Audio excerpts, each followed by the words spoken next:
Hello students, class 8। দেখো দেখো তোমাদের এই বইটা তোমরা দেখতে পাচ্ছ, আধুনিক গণিত, অর্থাৎ হচ্ছে মডার্ন ম্যাথমেটিক্স। আর রাইটার হচ্ছে কেশবচন্দ্র নাথ। তো এই বইটার ভিডিও করে আমি স্টার্ট করে দিয়েছি। তো আজকে তোমাদের অ্যালজেব্রার ভিডিও হবে প্রশ্নমালা 1.2 এর ভিডিও নাম্বার 15।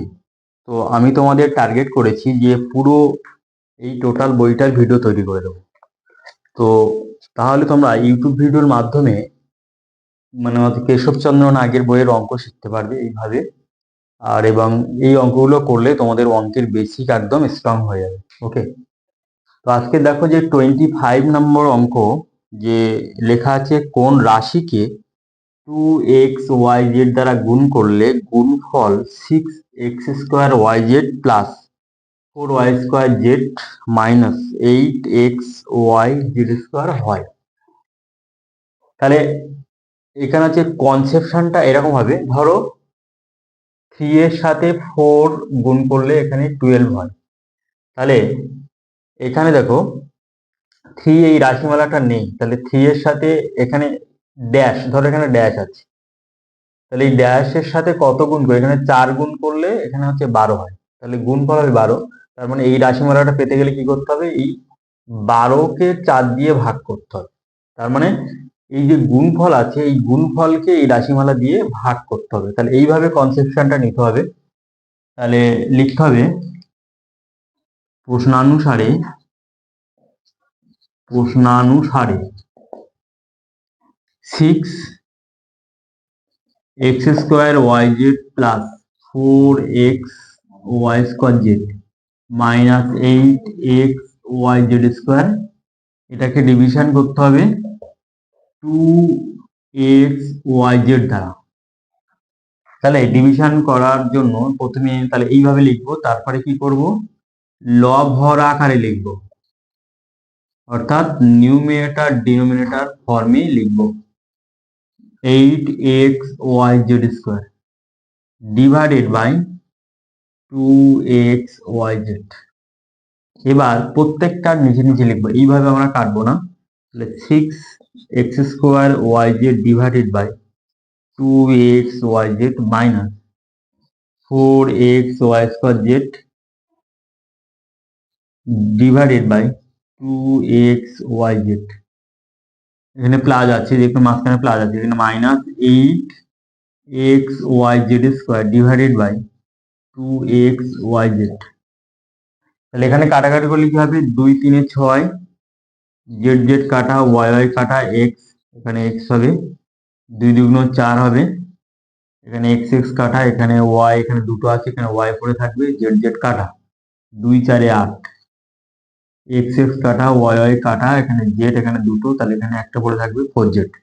তাহলে আনসার কি হবে, 3x plus 2y minus 4z, এটা হবে answer.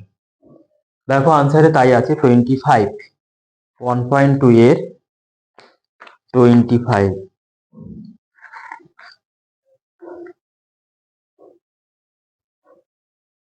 3x plus 2y minus 4z।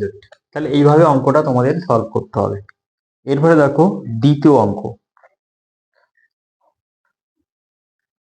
তারপরে যে নেক্সট অঙ্কটা আছে, যে দেওয়া আছে গুণক দেওয়া আছে -2ac এবং গুণফল দেওয়া আছে -6aqc প্লাস 8² বি স্কোয়ার, মানে এ বি স্কোয়ার সি, এবং হচ্ছে প্লাস 10ac কিউ। তাহলে গুণ্য কত? তাহলে আমরা জানি যে গুণকের সাথে গুণ্য, এখানে হচ্ছে স্পেলিংটা ভুল হয়েছে, এখানে সুগার হবে গুণ্য। তাহলে গুণকের সাথে এখানে গুণ্য, এখানে গুণ করলে আমরা গুণফল পাই, তার মানে হচ্ছে ওই আগের মতো। তাহলে এই রাশিমালাকে, গুণফলকে এই রাশিমালা দিয়ে ভাগ করতে হবে। তাহলে লিখতে হবে প্রশ্নানুসারে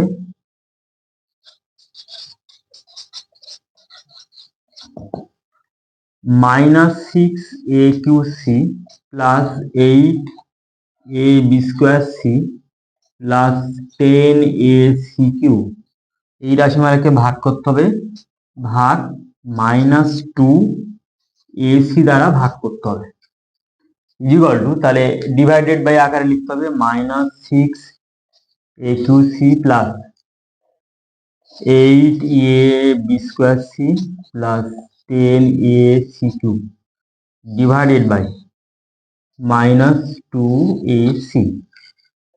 এবার লবহর আকারে লিখতে হবে, তাহলে কি হবে -6a3c ডিভাইডেড বাই -2ac। আবার মাঝখানে যেহেতু প্লাস আছে প্লাস দাও, 8ab square c divided by -2ac plus 10ac cube, c q আছে এটা, ডিভাইডেড বাই -2ac।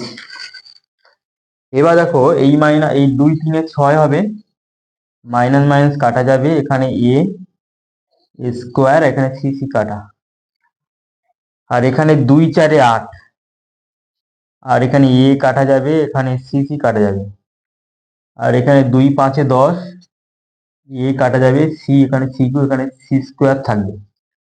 তার মানে আনসার কি হবে, এখানে কি পড়ে আছে 3 স্কোয়ার, 3 স্কোয়ার। তারপরে এখানে কি পড়ে আছে, এখানে দেখো প্লাস মাইনাসে মাইনাস হবে না, তাহলে এখানে কি থাকবে 4b স্কোয়ার, 4b স্কোয়ার পড়ে থাকবে, প্লাস মাইনাসে মাইনাস, এখানে থাকবে 5c স্কোয়ার, 5c স্কোয়ার। তাহলে এটাই হবে, তাহলে গুণ্য, তাহলে এটাই হচ্ছে গুণ্যের মান। ঠিক আছে, তাহলে আনসার দেখা যাক কি আছে, অবশ্যই মিলবে। তাহলে 1.2 এর সাহায্যে 26-এর দাগ, 3 square -4b square -5c square, একদম রাইট। তাহলে এই অঙ্কটা আশা করি তোমরা অবশ্যই বুঝতে পারলে, একদমই সহজ অঙ্ক, আগের মতো অঙ্ক। এরপরে হচ্ছে 27 দাগের অঙ্ক করব। ঠিক আছে, দেখো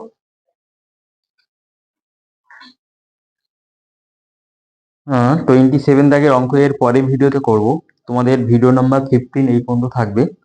এরপরে 27 এবং 28 একটা ভিডিওতে তোমাদের উল্লেখ করে দেবো।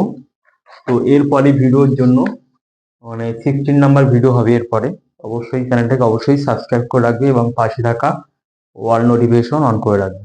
ওকে।